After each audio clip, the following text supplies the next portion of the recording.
Bonjour à toutes et tous, je m'appelle Noémie Lutz, je suis médecin urgentiste au sein des urgences de l'hôpital d'instruction des armées Le Gouest à Metz et je vais vous présenter donc les nouvelles recommandations concernant la prise en charge des brûlés graves dans les premières heures. Donc, il faut savoir que la brûlure, c'est une pathologie accidentelle fréquente, notamment chez les enfants qui sont 4 fois plus touchés que les adultes. La particularité du brûlé grave, c'est qu'elle va être responsable de 10 000 séjours hospitaliers par an, dont 50% vont être pris en charge en centre de traitement des brûlés, qui sont des centres spécialisés, et ça va concerner 25% des enfants de moins de 5 ans.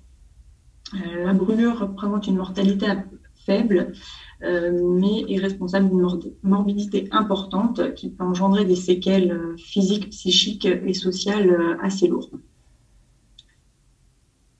Donc en 2019, des recommandations de pratique professionnelle ont été établies concernant la prise en charge du brûlé grave.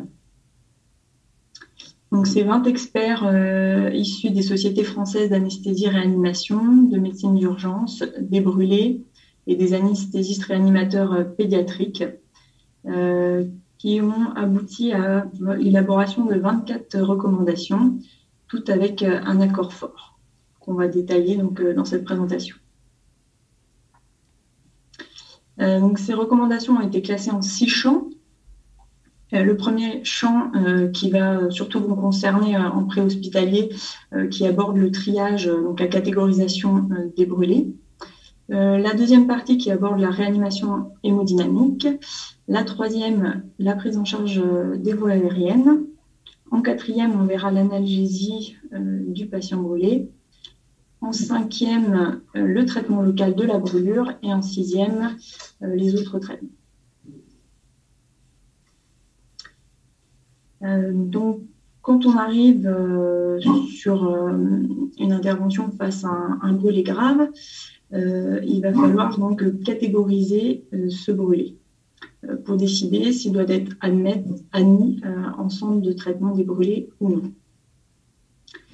Ce triage donc, va dépendre de 6 facteurs.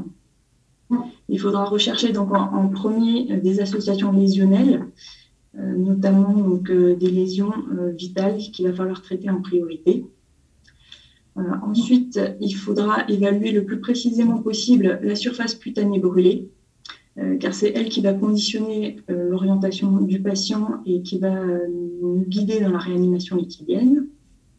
Enfin, il faudra apprécier la profondeur et la localisation de la brûlure et prendre en compte l'âge du patient et ses comorbidités. Donc, le premier facteur qu'il va falloir cerner sur le lieu de l'accident, ça va être un peu les circonstances. Déjà pour éviter le suraccident. Donc, les types d'accidents, notamment pour les brûlures thermiques, elles peuvent être liées à des liquides, à l'inflammation de vêtements, des brûlures par des vapeurs, en cas d'incendie ou d'explosion. Il faudra donc rechercher en premier lieu les lésions vitales. Par exemple, sur un incendie, il faudra rechercher une inhalation de fumée qui peut être responsable d'une intoxication au cyanure ou au monoxyde de carbone et qu'il faudra prendre en charge avant la brûlure. De même, s'il y a une défenestration, il faudra rechercher les traumatismes de membres inférieurs. Par exemple, en cas d'explosion, il faudra aussi rechercher en premier des lésions de criblage ou de blast.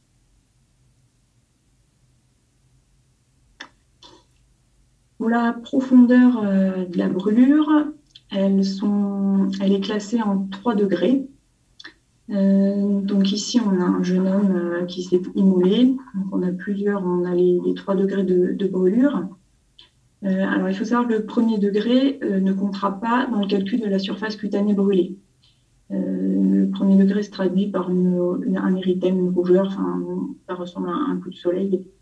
Le deuxième degré superficiel, qui va concerner l'épiderme, se présente sous forme de phlyctène avec un fond rosé, assez sointant et qui est assez douloureux. Le deuxième degré profond, qui touche cette fois l'épiderme plus le derme, va se présenter sous forme aussi de phlyctène, mais plutôt à fond blanc, avec parfois une anesthésie. Les poils restent adhérents et c'est sensible à la vitropression. Et enfin, le troisième degré, donc le plus profond, qui va intéresser l'épiderme, le derme et l'hypoderme, va se traduire par une peau un peu brunâtre, voire nécrosée, avec un aspect de cuir. Cette zone sera indolore et les poils ne sont plus adhérents et ce n'est pas sensible à la vitropression. Donc, pour le calcul de la surface cutanée brûlée, les experts suggèrent d'utiliser la table de Lund et Bruder, que vous voyez donc ici, qui est valable pour les adultes et les enfants. Cette méthode est assez et peu adaptée aux préhospitaliers. Avant, on utilisait la règle des 9 de Wallace, 9% pour la tête, les membres sup, les membres infres, le tronc. Mais cette règle n'est pas adaptée pour les enfants et a tendance à surévaluer la surface. En préhospitalier, pour rester simple, on peut utiliser la règle des 1%, donc en prenant la main du patient, donc la paume plus les doigts, qui va représenter 1% de surface cutanée brûlée. Les experts suggèrent sinon d'utiliser la télémédecine, donc d'envoyer par photo ou par appel visio au brûlologue les brûlures, afin de permettre donc d'évaluer plus précisément ces brûlures et ainsi éviter donc un surtriage qui risque de saturer le centre de traitement des brûlés ou un sous-triage qui va être responsable d'une augmentation de la mortalité. Sinon, une application a été développée il y a quelques années, l'application eBurn, qui est disponible sur smartphone, qui va vous permettre donc de calculer la surface cutanée brûlée. Donc avec votre doigt, en fait, vous allez mettre en orange le deuxième degré, en rouge dessiner le troisième degré, et en fonction de l'âge, du poids et de la taille du patient, l'application va vous calculer donc, la surface brûlée. Donc ici, chez cette petite fille, on est à 50% de surface brûlée. Et ça vous calculera aussi le volume de remplissage nécessaire, qu'on verra juste après. Enfin, pour la localisation, il faut tenir compte de certaines localisations qui vont présenter des critères particuliers, notamment donc, un risque au plan vital pour les brûlures de la face et du cou, parce qu'il y aura un risque d'obstruction des voies aériennes par œdème laryngé ou suite à une inhalation de fumée. Donc il faudra, on verra après les critères d'intubation de ces brûlures. Il faudra se méfier aussi des brûlures du périnée et des organes génitaux externes qui sont à risque d'infection. Sur le plan fonctionnel, il faudra prendre en compte les brûlures des extrémités, notamment des mains et des pieds, comme on voit ici en bas à droite, monsieur qui c'est voilà, le chalumeau qui lui a explosé dans la main. On a une brûlure du deuxième degré profond circulaire au niveau du poignet et toute la paume de la main. Il y a des risques de rétraction et donc de perte de fonctionnalité de la main. De même au niveau des zones articulaires, comme ici chez cet enfant, il faudra bien faire des pansements pour éviter des rétractions et une limitation donc, des amplitudes. De même pour les zones périorificielles, par exemple, donc, au niveau des organes génitaux externes, il faudra mettre rapidement une sonde urinaire pour éviter une sténose du méa urétral. Enfin, en cas de brûlure circulaire, il faudra discuter à l'hôpital une incision de décharge qui sera faite par un chirurgien. Enfin, on prendra en compte donc l'âge, donc notamment les âges extrêmes. Les enfants de moins d'1 an sont considérés comme des brûlés graves et classés en grade B, qu'on va voir juste après. et les adultes de plus de 75 ans qui sont à risque de surmortalité, qui sont classés dans les grades C, les brûlures à risque de complications. Donc voilà, catégorisation des brûlés, une fois que vous avez donc pris en compte ces 6 facteurs, vous allez pouvoir classer votre patient en 4 grades. Le grade A étant les grands brûlés instables qui présentent une détresse hémodynamique ou respiratoire. Les grades B, donc les brûlés graves, par une surface cutanée étendue à plus de 20%, mais qui restent stables. Grade C, les brûlés à risque de complications, donc avec une surface de moins de 20%, mais qui ont un terrain à risque. Et enfin, les grades D, les brûlés non graves, qui sont toutes les autres brûlures. Donc, en fonction de ces grades, les orientations vont être différentes. Pour les grades A et B, donc, qui sont les brûlés graves, les experts suggèrent d'admettre ces patients directement en centre de traitement des brûlés afin qu'ils bénéficient d'une prise en charge spécialisée. Plusieurs études ont montré qu'effectivement, une prise en charge dans ces centres permettait une réduction de la mortalité, notamment une amélioration de la survie, diminution des complications, une durée de séjour diminuée et une meilleure réhabilitation. Pour les grades C, il faudra prendre avis auprès du CTB, mais une hospitalisation pourra être faite en service de chirurgie classique. Et pour les grades D, ils pourront retourner à domicile et être vus éventuellement par un brûlologue en cas d'évolution défavorable.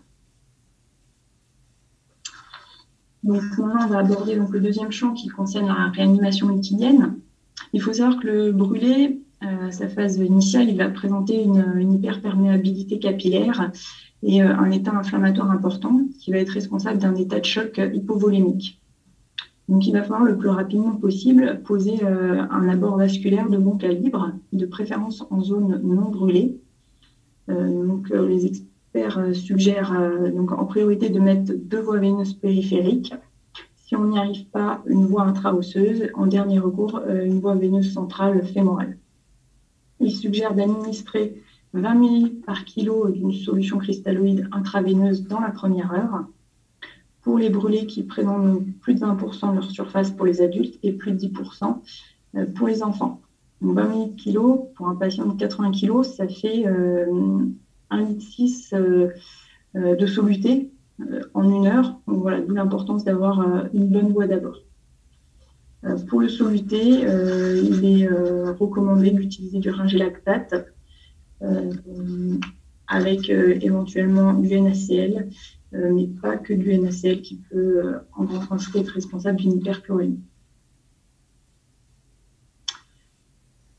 Au-delà de la première heure, les experts suggèrent d'utiliser une formule d'estimation du remplissage qui va intégrer le poids et la surface cutanée brûlée. Donc, plusieurs formules sont proposées. Il ne faudra pas les retenir, vous pouvez les avoir dans un carnet dans la poche. Une proposition des recommandations d'experts, la règle des 10 que vous retrouvez dans le référentiel, la formule de Parkland pour les enfants. En préhospitalier, pour rester simple, l'application eBurn vous calculera très bien le volume de remplissage nécessaire. Donc le troisième point, les voies aériennes. Quels patients vont devoir être intubés? Les experts suggèrent donc de ne pas intuber systématiquement les patients avec une brûlure du visage ou du cou. Ils recommandent d'intuber les patients qui présentent une brûlure qui intéresse la totalité du visage et associée à soit une brûlure profonde et circulaire du cou, soit des symptômes d'obstruction des voies aériennes, qui vont se traduire par une dysphonie, un stridor, une dyspnée laryngée, soit une brûlure très étendue, donc avec une SCB à plus de 40%. En cas d'inhalation de fumée, faut-il administrer de l'hydroxocobalamine, donc le cyanokite? Les experts suggèrent de réserver l'administration du cyanokite au cas d'inhalation de fumée avec une suspicion élevée d'intoxication majeure au cyanure chez l'adulte ou juste à partir de signes modérés chez l'enfant. Donc, les signes d'intoxication grave au cyanure chez l'adulte se manifestent notamment par un arrêt cardiaque ou ventilatoire, un état de choc, un coma ou une acidose lactique, qui indiquera donc de passer du cyanotype 1 gramme sur 30 minutes. Chez les enfants, dès des signes modérés, donc avec des troubles de la conscience, un Glasgow inférieur à 13, une confusion, un stridor ou une voix rauque, une polypnée, le cyanokit sera indiqué à la dose de 70 mg kg. De même, en cas d'inhalation de fumée, on a un risque d'intoxication au monoxyde de carbone. Les experts suggèrent de ne pas réaliser systématiquement une séance de caisson hyperbare. En revanche, devant une suspicion d'intoxication au monoxyde de carbone qui va se manifester par des troubles de la conscience, des signes neurologiques, respiratoires ou cardiaques, une HbCO augmentée, il faudra administrer le plus rapidement possible de l'oxygène en masque à haute concentration ou en FiO2 à 100% pour une durée de 6 à 12 heures. Le quatrième point aborde donc l'analgésie et l'anesthésie. Donc les brûlures sont souvent responsables de douleurs assez intenses. Les experts suggèrent de faire comme pour tout patient, mais d'utiliser donc une analgésie multimodale, donc qui va associer plusieurs moyens. On a notamment donc, les moyens pharmacologiques. Et donc, c'est la kétamine en IV en titration qui est recommandée en première intention à la dose de 0,2 à 0,3 mg kg, en association avec les antalgiques classiques que vous connaissez, donc comme le paracétamol, le Nifopam, l'Acupan. Si ça ne suffit pas, on pourra adjoindre de la morphine en titration. Donc, les autres moyens, ça va être aussi l'anesthésie loco-régionale, donc par un médecin urgentiste formé ou alors à l'hôpital par un anesthésiste, éventuellement du Calinox. Et au niveau local, qui va être un moyen d'analgésie aussi important, ça va être le refroidissement des brûlures, mais qui sont de surface limitée, et la couverture avec un corps gras. Enfin, on peut parfois utiliser l'hypnose, mais dans un contexte après où on est plus au calme. C'est parfois difficile en pré-hospitalier dans les circonstances d'accident de brûlure. Donc, le traitement local, faut-il refroidir? Il faut bien avoir en tête que le refroidissement, effectivement, va avoir un bénéfice fonctionnel parce qu'il va diminuer la profondeur et aussi la douleur de la brûlure. Mais il est associé aussi à un risque vital. En refroidissant le brûlé, on risque de le mettre en hypothermie, et cette hypothermie va être responsable d'une surmortalité. Donc, les experts recommandent de refroidir les brûlures seulement pour les patients qui ont une surface cutanée brûlée de moins de 20% chez l'adulte et moins de 10% chez l'enfant. Et bien sûr, en l'absence d'état de choc hypovolémique.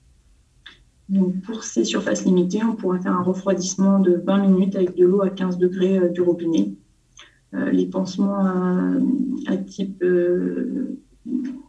base d'hydrogel type brûle-stop ne sont pas recommandés.